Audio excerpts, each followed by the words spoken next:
제주도 갈 돈으로 일본을 간다는 말 익숙하시죠? 농담처럼 들리지만 현실에 가까운 이야기입니다. 저는 문화답사가 취미라 웬만한 국내 명소는 거의 다 가봤는데요. 차 없이 이동한다고 가정하면 일본이 더 편한 편이고 음식값도 일본 쪽이 훨씬 싼 편입니다. 그래서 많은 분들이 국내보다 일본 여행을 선호하시는 것일 텐데요. 그런데 최근 흥미로운 현상이 벌어지고 있습니다. 일본인들이 한국에 여행을 오는 거죠. 물론 이것 자체만으로는 특별할 게 없는데 문제는 이 사람들이 한국 여행이 싸다고 말하는 겁니다. 즉 일본인이 일본 국내 여행보다 한국이 싸다고 말하는 것이죠. 한국 사람은 일본이 싸서 가는데 일본 사람은 한국이 싸서 오는 이상한 상황. 대체 이게 무슨 일일까요? 사실 지금은 기록적인 엔저 시대입니다. 이론적으로는 일본인들이 한국에 오면 모든 게 비싸게 느껴져야 하죠. 그런데 왜 한국이 싸다고 느낄까요? 바로 환율의 불리함을 압도할 만큼 다른 분야의 가성비가 뛰어나기 때문입니다. 그리고 또 하나의 숨겨진 요소도 있죠.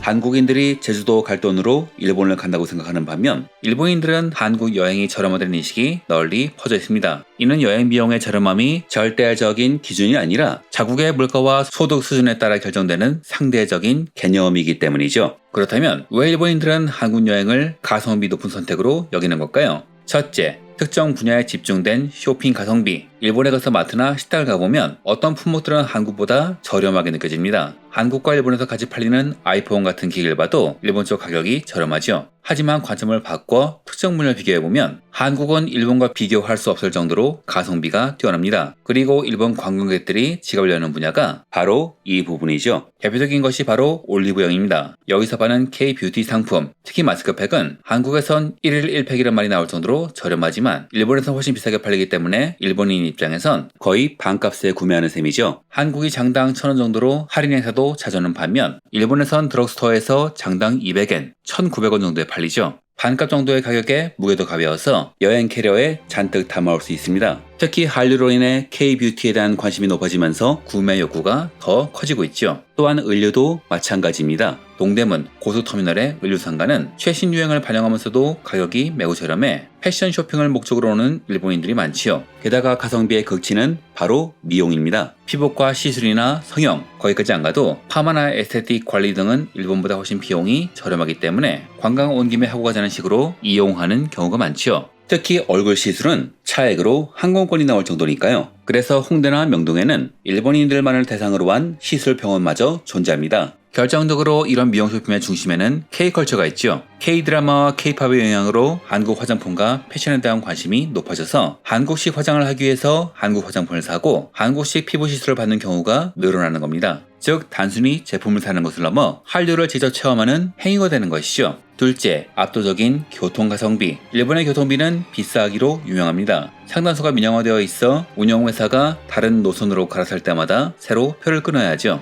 도쿄 지하철 기본요금은 180엔부터 시작하지만 조금만 이동해도 요금은 300엔에서 400엔까지 훌쩍 뜁니다. 반면 서울은 1550원부터 시작해 환승 할인까지 적용되죠. 도시간 이동은 그 차이가 더욱 극명합니다. 서울서 부산까지 KTX 요금이 약 6만원대인 반면 비슷한 거리인 도쿄에서 오사카까지 신칸센 요금은 무려 14,000엔 이상, 우리 돈으로 약 13만원에 달합니다. 도쿄에서 오사카 가는 신칸센 요금보다 한국 오는 비행기표가 더 저렴한 역전 현상이 벌어진 것이죠. 실제로 저비용 항공사들의 특가 항공권은 왕복 10만원대에서도 쉽게 구할 수 있으니까요. 셋째, 편리하고 안전한 도시여행 환경. 주말에 북한산이나 인왕산에 가보면 심심찮게 일본어가 들립니다. 일본에도 명산이 많은데 굳이 한국의 산을 찾는 이유를 들어보면 정말 유의 답이 나오죠. 일본의 산에선 곰이나 멧돼지 같은 위험한 맹수를 마주칠 일이 많지만 한국의 산은 그런 걱정 없이 안전하게 즐길 수 있다는 겁니다. 잘 정비된 등산로와 하산후 바로 만날 수 있는 맛집들도 큰 매력이라고 하죠. 이처럼 안전은 기본이고 여기에 편리함이 더해집니다. 넷째, 저렴한 음식. 뭐 하나 사 먹으려면 10,000원 넘어가는 한국이 싸다고?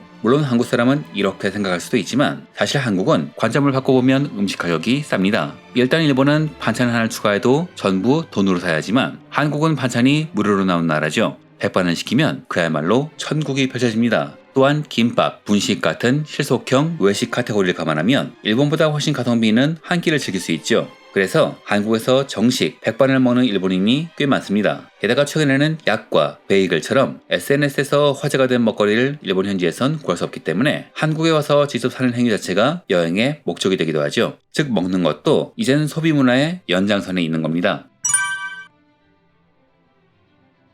한국은 정부 주도하로 도시계획을 하는 과정에서 상권과 주거지역이 한 곳에 몰리게 되었는데 이는 지역의 특색을 없애는 단점이기도 하지만 일본인들에겐 예로 장점으로 다가오죠. 한국은 쇼핑, 맛집, 관광 명소가 도심에 밀집되어 있어 단기 여행객이 짧은 시간에 많은 것을 즐기기에 최적화되어 있습니다. 주요 관광지가 넓게 흩어져 있어 렌터카가 필수인 홋카이도와는 말 그대로 정반대죠. 여기에 24시간 불이 꺼지지 않는 편의점, 빠른 배달 음식, 어디서나 터지는 무료 와이파이 등 일본보다 편리한 생활 인프라는 여행의 만족도를 극대화합니다. 그리고 마지막 퍼즐 조각은 바로 환율의 역설이죠. 자, 그럼 이 모든 가성비의 경험을 완성하는 마지막 퍼즐 조각, 환율 이야기를 해보죠. 앞서 말했듯 지금은 기록적인 엔저 시대입니다. 일본인에게 불리한 게 맞지요. 그런데 여기엔 두 가지 반전이 숨어 있습니다. 첫 번째 반전은 소비 심리입니다. 사람들은 일단 환전을 끝내고 나면 그 나라의 화폐 단위로 세상을 보게 되지요. 일본 오락실에서 백엔 노전을 쉽게 쓰는 한국인들처럼 일본인들도 한국에 오면 원화의 감각으로 소비를 하게 됩니다. 유명 샵 기준으로 일본의 절반 가격인 파마 비용, 5,000원 미만으로 마실 수 있는 커피, 이렇게 하나하나의 지출이 싸다고 느껴지니 여행 전체의 만족도가 올라가는 겁니다. 두 번째이자 결정적인 반전은 더 약세인 원화입니다. 2025년대에 들어서면서 엔저 현상보다 원저 현상이 더 강해졌죠. 즉 엔화도 약하지만 원화는 더 약해지면서 일본인들의 상대적인 구매력은 오히려 더 커진 것이죠. 엔이 강해서가 아니라 원화가 더 싸서 한국이 저렴하게 느껴지는 역설이 완성된 겁니다.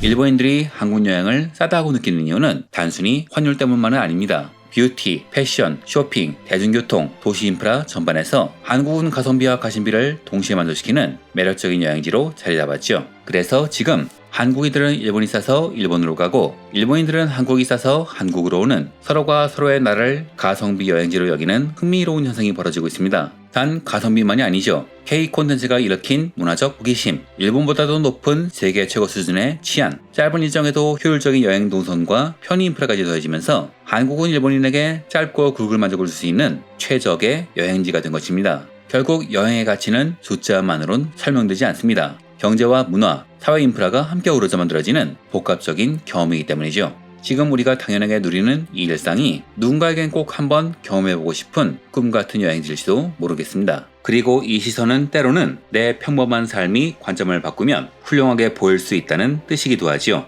지식으로 세상을 보는 이 채널의 영상은 여기까지입니다. 다음 영상도 기대해 주시길 바라며 이번 영상은 여기서 마치겠습니다.